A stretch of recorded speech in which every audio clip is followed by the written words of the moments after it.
The Nexari Military Academy floated in the void like a crystalline monument to organized violence, which was exactly what it was supposed to be. For 3 centuries, the galaxy's finest military minds had gathered here to learn the elegant art of warfare. Emphasis on elegant, because apparently blowing things up could be done with style if you were sophisticated enough about it. The Academy's gleaming corridors hummed with the theoretical perfection of 1,000 different species approaches to organized mayhem. The Vorthak brought their geometric precision, treating battle formations like deadly mathematics. The Zilani contributed their mastery of psychological warfare, because nothing said advanced civilization like making your enemies question their life choices. And the Nexari themselves, well, they perfected the most civilized form of combat known to the galaxy, knowing exactly when to quit. This wasn't cowardice, the instructors would hastily explain to new recruits. This was tactical brilliance, strategic withdrawal, calculated retreat, honorable surrender when the odds reached a certain mathematical threshold. The Nexari had turned giving up into an art form, complete with philosophical treatises on the beauty of a well-timed capitulation, which made the current situation in Training Bay 7 particularly awkward. Instructor Helix watched the holographic display with the sort of expression typically reserved for watching someone try to eat soup with a fork. His elongated cranium, a mark of Nexari intellectual evolution, pulsed with the faint blue bioluminescence that indicated deep contemplation, or possibly a migraine. Given the circumstances, either seemed reasonable. The display showed a tactical scenario that should have ended 43 minutes ago. The parameters were simple, elegant in their impossibility. 1 squad, surrounded by hostile forces outnumbering them 15 to 1, with limited ammunition and no hope of reinforcement. The correct response, taught in every military academy worth its salt across 17 different star systems, was immediate surrender to preserve valuable personnel for future engagements. Every cadet understood this. Every cadet except one. The human female currently crouched behind improvised cover, systematically picking off enemy positions with the sort of grim determination usually reserved for tax audits. Clearly hadn't received the memo about tactical impossibility. Her weapon had run out of standard ammunition 12 minutes ago, but she'd apparently decided that throwing rocks was a perfectly viable military strategy. The fact that her rock throwing was proving disturbingly effective only made the situation more surreal. Helix's secondary eyes focused on the combat readouts, while his primary vision tracked the impossible scene. The human had somehow managed to eliminate 47% of the opposing force using tactics that violated approximately 6 different principles of modern warfare. Her approach could generously be described as creative, and more accurately labeled as completely insane. Cadet, Helix's voice resonated through the training bay's communication system with the patient tone of someone explaining basic arithmetic to a particularly dense asteroid. The simulation parameters indicate a 97% probability of mission failure. Protocol dictates immediate surrender to preserve unit cohesion. The human paused in her systematic dismantling of the enemy's right flank just long enough to respond. With respect, sir, 97% isn't 100%. And there it was. The fundamental difference between humanity and the rest of the civilized galaxy, distilled into one perfectly ridiculous sentence. Most species looked at 97% failure odds and saw mathematical certainty. Humans looked at the remaining 3% and apparently saw a weekend project. Helix's cranium brightened to a more intense blue. Around the observation deck, fellow instructors from various species watched with the fascination typically reserved for natural disasters or particularly gruesome accidents. The Vorthak delegation had their sensory tendrils pressed against the viewing ports, probably calculating the statistical impossibility of what they were witnessing. The Zilani contingent sat in perfect silence, their collective consciousness likely rewriting several chapters of their strategic handbooks in real time. The human cadet had now fashioned some sort of improvised explosive device from training equipment that was explicitly designed to be non-weaponizable. The engineers who'd built this simulation were going to have some very uncomfortable conversations with their supervisors about overlooking that particular possibility. Cadet, Helix tried again, his voice carrying the weariness of someone who'd explained the same concept roughly 8,000 times to various species, and was beginning to suspect the universe had a sense of humor. Tactical withdrawal is not defeat, it is wisdom. It preserves resources for future engagements where victory is achievable. Understood, sir, came the reply, followed immediately by the sound of another enemy position being reduced to constituent atoms. But I'm not done here yet. The other human cadets in the observation area were trying very hard to look like they disapproved of their species mates' flagrant disregard for military doctrine. The expressions on their faces suggested they were mostly succeeding at this deception, right up until one of them was caught silently cheering when the improvised explosive took out an entire enemy squad. Helix made a note to have a very long conversation with the human contingent about proper military decorum, right after he figured out how to explain to his superiors that one of their cadets had turned an unsolvable tactical scenario into a winnable engagement using nothing but spite and an alarming disregard for mathematical probability. The simulation timer showed another 37 minutes remaining. At this rate, the human might actually achieve the impossible, a complete victory in a scenario specifically designed to teach the virtue of surrender. The galaxy's military academies were going to need some serious curriculum updates. The Academy's Central Command had designed Exercise Omega-7 with the same careful attention to impossibility that architects might apply to building a house on quicksand. It was meant to be educational in the way that watching a star collapse was educational, spectacular, inevitable, and ultimately instructive about the futility of fighting certain forces of nature. 6 weeks had passed since the infamous Training Bay 7 incident, and word had spread through the Academy's corridors like a particularly stubborn computer virus. The human who'd turned surrender protocol into a suggestion rather than a command had become something of a legend among the younger cadets and a recurring nightmare for the instructional staff. Helix had filed 17 separate reports requesting either additional sedatives for his stress-induced headaches or a transfer to a nice quiet posting monitoring asteroid mining operation. His requests had been denied with the sort of bureaucratic enthusiasm typically reserved for denying vacation time during galactic wars.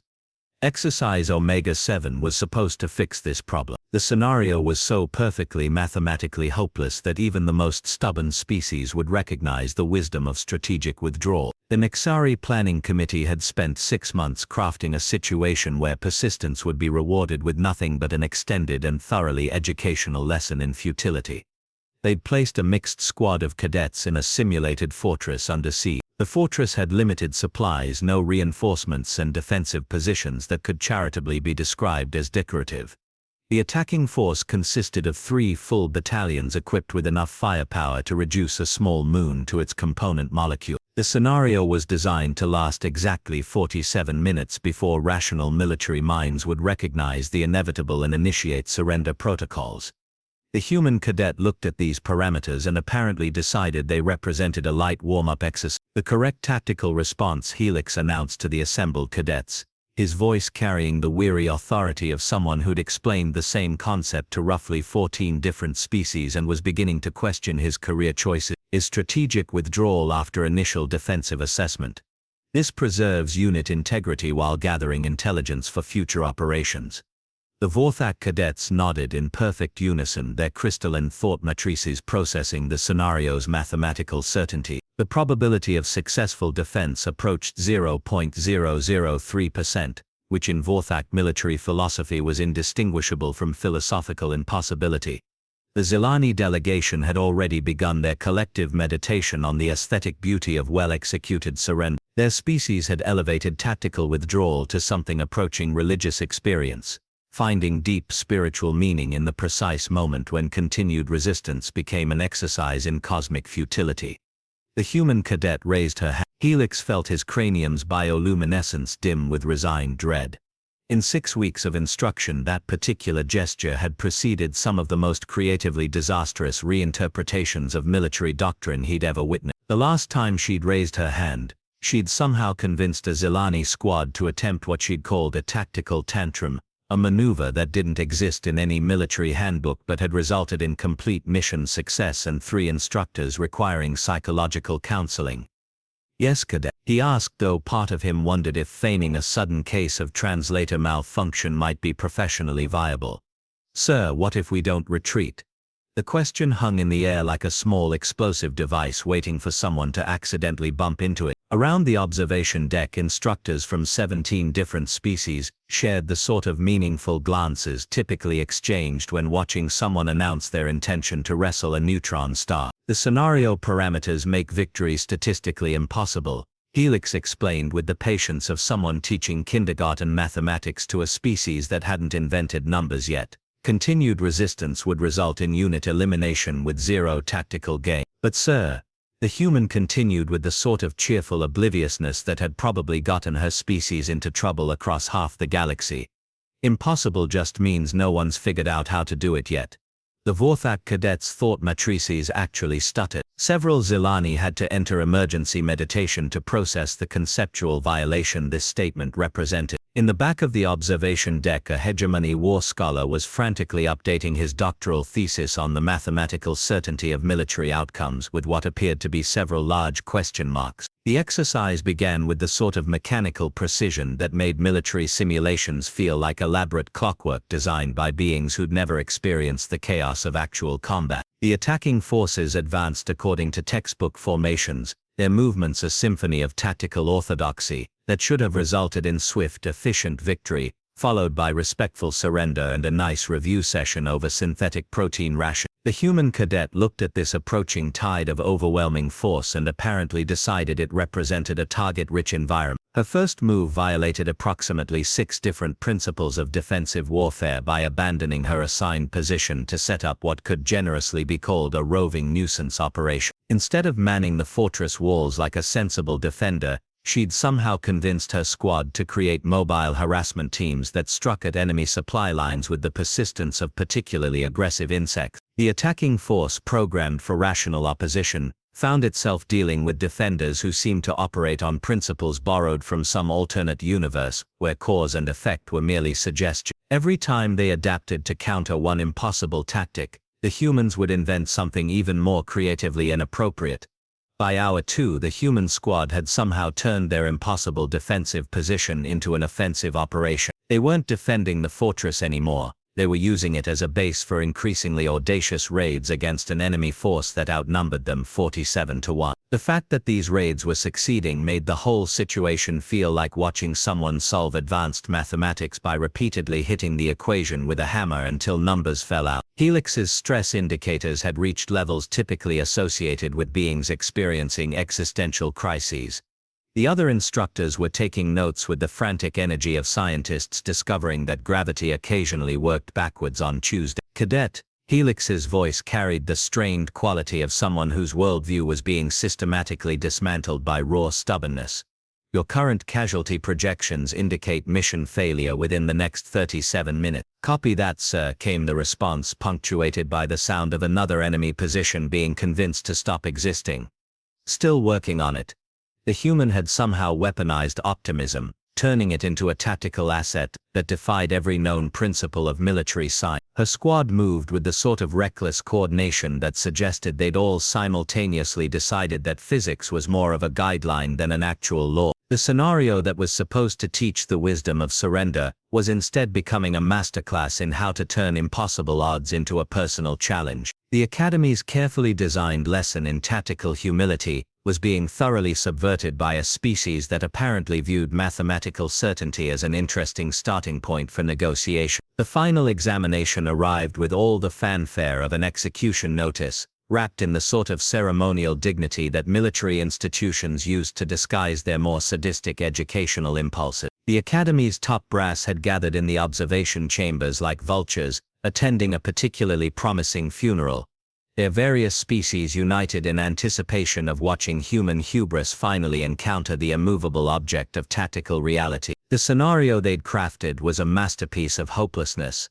A single cadet, isolated on a hostile world, surrounded by an entire mechanized division, with communication systems down and extraction impossible for 72 hours. The enemy force included atmospheric control, orbital bombardment capabilities, and enough ground troops to populate a small city. The simulation's victory conditions were technically classified as theoretical, because the Academy's computers had initially refused to calculate odds that low, claiming it violated several fundamental principles of mathematical probability. The examination proctor, a distinguished Nixari general whose previous students had gone on to achieve legendary status in the annals of strategic withdrawal, stood before the assembled cadets with the satisfied air of someone about to deliver a definitive lesson in cosmic humility. "This exercise," General Terminus announced, his voice carrying the weight of 3 centuries of military wisdom, "will demonstrate the absolute necessity of tactical surrender when faced with insurmountable odds.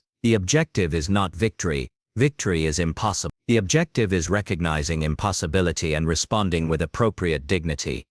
The human cadet nodded politely, which should have been the first warning sign that something was about to go catastrophically wrong. The simulation began at dawn on a world that looked like someone had decided to improve on the concept of hostile environment by adding more ways to die. The air was barely breathable, the terrain was actively trying to kill anyone foolish enough to walk on it, and the weather patterns suggested that the planet's meteorological systems had developed a personal grudge against the concept of survival. The enemy forces deployed with textbook precision, their movements a symphony of overwhelming tactical superiority. Orbital surveillance confirmed the cadets' position, ground units began systematic encirclement, and atmospheric control started adjusting local weather patterns to eliminate any possibility of concealment or tactical advantage. The human cadet looked at this approaching tide of absolute doom and apparently decided it represented an opportunity for creative problem solving.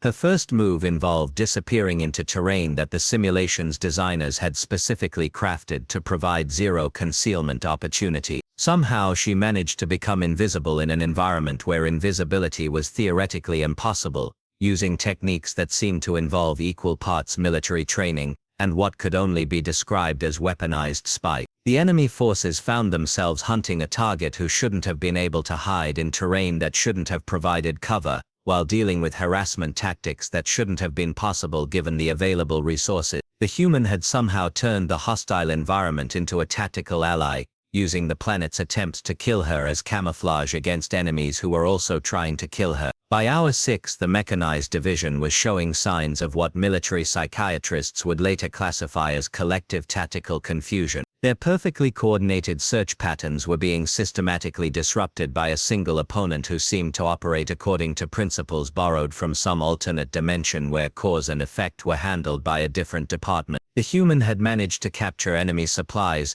sabotage their communications, and turn their own orbital surveillance against them using methods that violated several laws of physics and at least one philosophical principle about the nature of reality. Her tactics could charitably be described as improvised, and more accurately labeled as completely impossible. General Terminus watched the proceedings with the sort of expression typically reserved for discovering that one's carefully organized universe had developed a sense of humor. His life's work in strategic doctrine was being systematically dismantled by someone who seemed to view military impossibility as a personal challenge, rather than a mathematical certainty. "Sir," his aide whispered with the nervous energy of someone delivering news that was going to require significant amounts of alcohol to process. "She's taken out 37% of their mechanized units." "That's impossible," Terminus replied automatically. "Yes, sir, she's doing it anyway." The human cadet was now systematically working her way through the enemy's command structure, apparently having decided that if you were going to ignore impossible odds, you might as well be thorough about it. Her approach to warfare resembled less a tactical operation, and more a natural disaster with opposable thumbs and a military education. The observation deck had fallen into the sort of stunned silence typically reserved for witnessing miracles or particularly impressive violations of natural law. Instructors from across the galaxy were frantically rewriting lesson plans that had remained unchanged for centuries, their carefully constructed understanding of military possibility crumbling like poorly built sandcastle. With 18 hours remaining on the examination clock, the impossible was rapidly becoming inevitable. The human wasn't just surviving the unsurvivable scenario, she was winning it, using nothing but an alarming disregard for mathematical probability and what appeared to be a personal vendetta against the concept of giving up. The galaxy's premier military academy was about to learn that sometimes the most advanced tactical doctrine in the universe could be defeated by someone who simply refused to read the manual. The simulation ended not with the dignified surrender that 3 centuries of military tradition had anticipated, but with the sort of comprehensive victory that forced entire academic departments to question their fundamental understanding of reality. The human cadet emerged from her 72-hour ordeal looking like someone who'd just completed a moderately challenging crossword puzzle. While the enemy mechanized division existed primarily as scattered data fragments and a series of increasingly frantic after-action reports, General Terminus stared at the final statistics with the expression of someone who just watched mathematics itself file a formal complaint about workplace harassment. Complete tactical victory. 0 friendly casualties. Enemy force elimination 100%. Resource expenditure significantly negative, since the human had somehow ended the exercise with more equipment than she'd started with, having apparently convinced the enemy's supply depot that it belonged to her now. The Academy's senior staff had gathered in emergency session Exelon, which was typically reserved for existential crises involving the fundamental nature of warfare itself. The conference room hummed with the sort of nervous energy usually associated with discovering that one's supposedly infallible theories had developed a sense of humor. "Explain to me," Terminus addressed the room with the weary authority of someone whose life's work had just been redefined by a single stubborn primate, "how a first-year cadet achieved complete victory in a scenario specifically designed to be impossible." The silence that followed could have been weaponized and deployed against enemy morale. Helix's cranium had dimmed to the sort of pale blue associated with beings who were reconsidering their entire approach to existence. Around the table, military minds that had shaped galactic doctrine for centuries sat like students who'd just discovered their textbooks were written in a language that didn't actually exist. Axiom, the Academy's chief tactical theorist, cleared his breathing apparatus with the sort of careful deliberation typically reserved for diffusing particularly sensitive explosive devices. The human cadet appears to operate according to tactical principles diverge from established doctrine. Diverge? Terminus's secondary eyes focused with laser intensity. She turned a surrender exercise into a conquest scenario. Our computers are still trying to process how someone captures enemy orbital platforms using improvised explosives, and what appears to be personal charisma. The truth was settling over the assembled military minds like a particularly unwelcome revelation about the nature of reality. For 3 centuries, the galaxy's military academies had taught the elegant art of knowing when to quit. They'd created elaborate philosophical frameworks around tactical withdrawal, mathematical models for optimal surrender timing, and entire academic disciplines devoted to the beauty of well-executed strategic retreat. They'd never considered the possibility that someone might simply refuse to participate in their carefully constructed logic. The human approach to warfare wasn't sophisticated, it wasn't elegant. It violated roughly 17 different principles of advanced military science and operated according to tactical theories that seemed to have been developed by beings who'd never been properly introduced to the concept of mathematical impossibility. It was also devastatingly effective. Commander Nexus, whose previous career had involved developing surrender protocols for 43 different species, raised a tentative appendage. "Perhaps we should consider incorporating certain human elements into our standard curriculum." The suggestion landed in the conference room like a small philosophical bomb. The idea of modifying 3 centuries of refined military doctrine based on the tactical insights of a species that appeared to view impossible odds as a form of recreational challenge required the sort of mental flexibility that most of their brains simply weren't designed to handle. But the numbers didn't lie even when they really wanted to. The human cadet had achieved something that every computer model, every strategic analysis, and every mathematical projection had declared absolutely impossible. She'd done it not through superior technology or advanced tactical training, but through the simple expedient of refusing to accept that impossible meant impossible. Word spread through the Academy with the speed of a really good scandal. Cadets from across the galaxy began requesting transfer to human-instructed courses, apparently deciding that if you were going to learn warfare, you might as well learn it from the species that had turned tactical impossibility into a hobby. The curriculum committees worked overtime, struggling to integrate persistent irrationality and strategic stubbornness into lesson plans that had previously focused on mathematical certainty and elegant withdrawal. The Academy's computers had to be reprogrammed to handle tactical scenarios where the primary variable was simply refusing to lose. Helix found himself assigned to the newly created Department of Human Military Studies, a posting that came with hazard pay and mandatory stress counsel. His first official act was to update the Academy's motto from victory through wisdom to victory through wisdom, or failing that, victory through sheer bloody-minded persistence. The human cadet graduated with honors and a degree in advanced tactical impossibility, a field of study that hadn't existed before her arrival and probably shouldn't have existed afterward. Her thesis, titled "Why Mathematical Certainty is More of a Suggestion Than a Rule," became required reading for military strategists across 17 star systems. The galaxy's military doctrine underwent what historians would later call the Great Recalibration, as ancient principles of elegant warfare made room for the revolutionary concept that sometimes the best tactical response to impossible odds was to ignore them entirely and see what happened. And somewhere in the vast bureaucracy of Galactic Military Command, file clerks were quietly updating training manuals to include a new tactical principle. When facing insurmountable odds with a human squad, the mathematically optimal strategy might just be to surrender first and save everyone the inevitable embarrassment of being defeated by someone who'd apparently never learned that losing was supposed to be possible.